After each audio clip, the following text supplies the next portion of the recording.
Hungarian Prime Minister Viktor Orban's recent diplomatic tour, encompassing visits to Beijing, Kyiv, and Moscow, has drawn widespread international attention and criticism. His self-proclaimed peace mission 3.0 inches aims to position Hungary as a mediator in the ongoing Russian-Ukrainian conflict, although the European Union and Ukraine have distanced themselves from his efforts.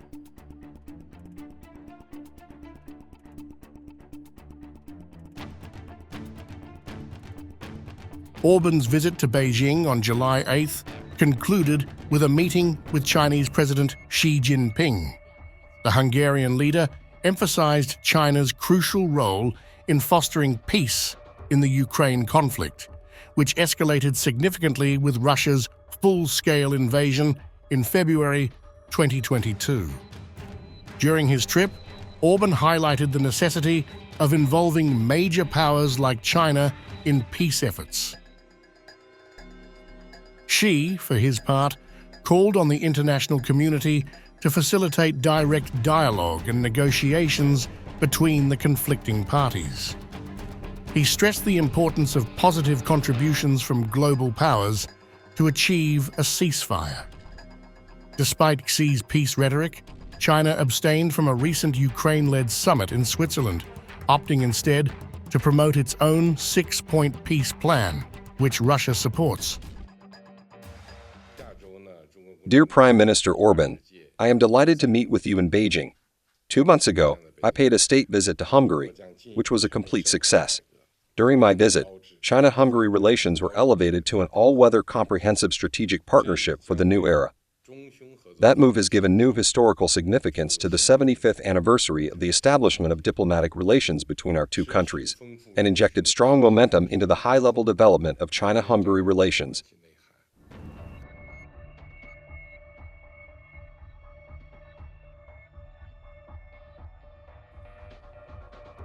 Orban's visit to Moscow marked a significant point in his peace mission.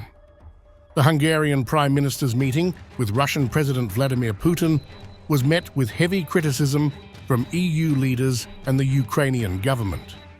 Despite Hungary assuming the rotating presidency of the EU earlier this month, EU officials were quick to clarify that Orban did not represent the bloc in his talks with Putin.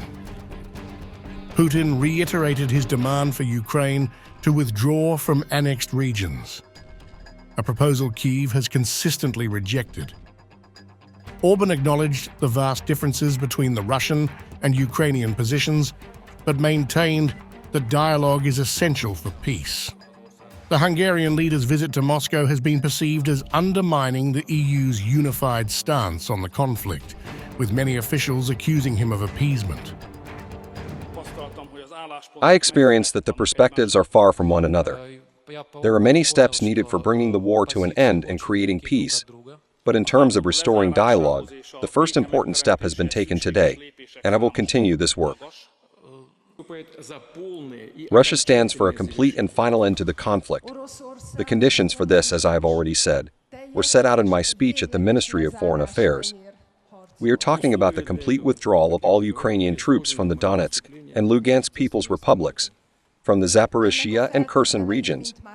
There are other conditions, but this is all a subject for detailed consideration during possible joint work.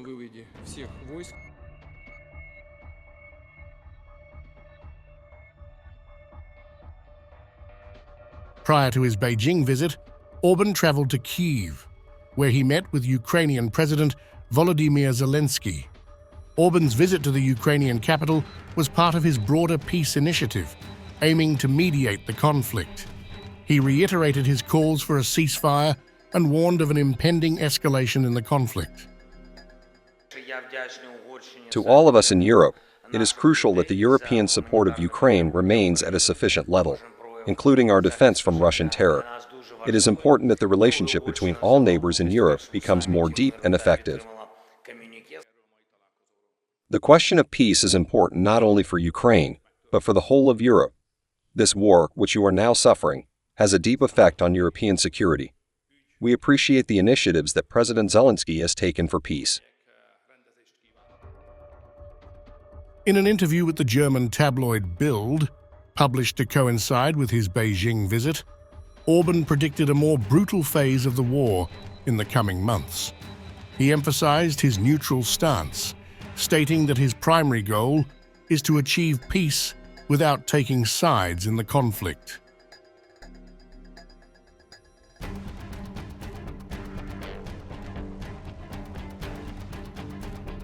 Orban's diplomatic tour has sparked a flurry of reactions from EU and international leaders. EU Foreign Policy Chief Josep Borrell emphasized that Orban's visit to Moscow was a bilateral affair and not endorsed by the EU. European Council President Charles Michel and European Commission head Ursula von der Leyen both stressed that any discussions about Ukraine must include Ukraine. Hungarian Prime Minister Viktor Orbán is visiting Moscow. Appeasement will not stop Putin. Only unity and determination will pave the path to a comprehensive, just and lasting peace in Ukraine. Now, therefore, it is clear that whatever the messaging around the trip from the Hungarians and from Prime Minister Orbán, the substance of this trip is not the right one.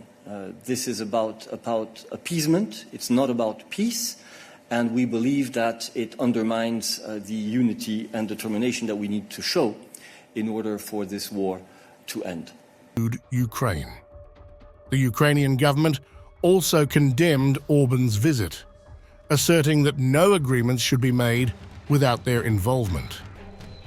The White House and NATO joined the EU in criticizing Orban's trip to Moscow, calling it counterproductive to the promotion of Ukraine's sovereignty and territorial integrity. Viktor Orbán is not representing NATO at these meetings. He is representing his own country. And Prime Minister Orbán, also when I met him a couple of weeks ago, we also discussed his upcoming visit to Kyiv. So you may know that he also visited Kyiv recently.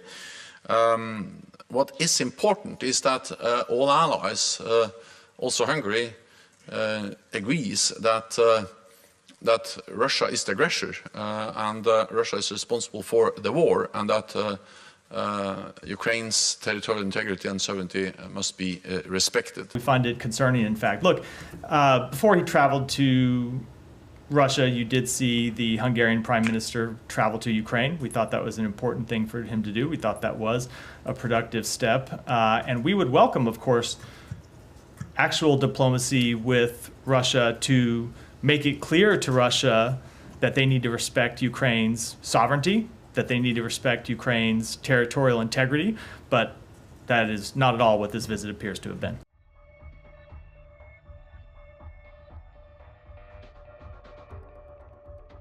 Since returning to power in 2010, Orban has pursued closer economic ties with China, Russia, and other Asian countries as part of his Eastern opening policy. Despite EU sanctions on Beijing, Hungary has continued to deepen its economic relations with China. The Hungarian foreign minister recently announced that Chinese investments in Hungary's electromobility sector could create 25,000 jobs. As Hungary takes over the rotating presidency of the EU, Orban's actions and statements will continue to be scrutinized. His recent diplomatic efforts underscore his unique position within the EU and his broader foreign policy goals. However, the criticism from EU leaders and international figures highlights the challenges he faces in balancing national interests with broader European unity. It is important that we Hungarians remind ourselves that the presidency of the European Union, which in Brussels is called the rotating presidency because the mandate is held for half a year, does not entitle us to negotiate on behalf of anyone.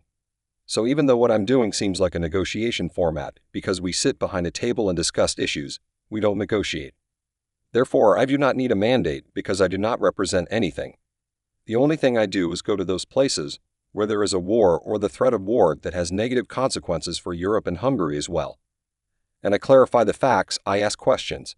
For example, I asked President Zelensky 3 or 4 important questions about what he thinks so that we can understand his intentions, where is the red line, the borderline, as far as he can go for peace.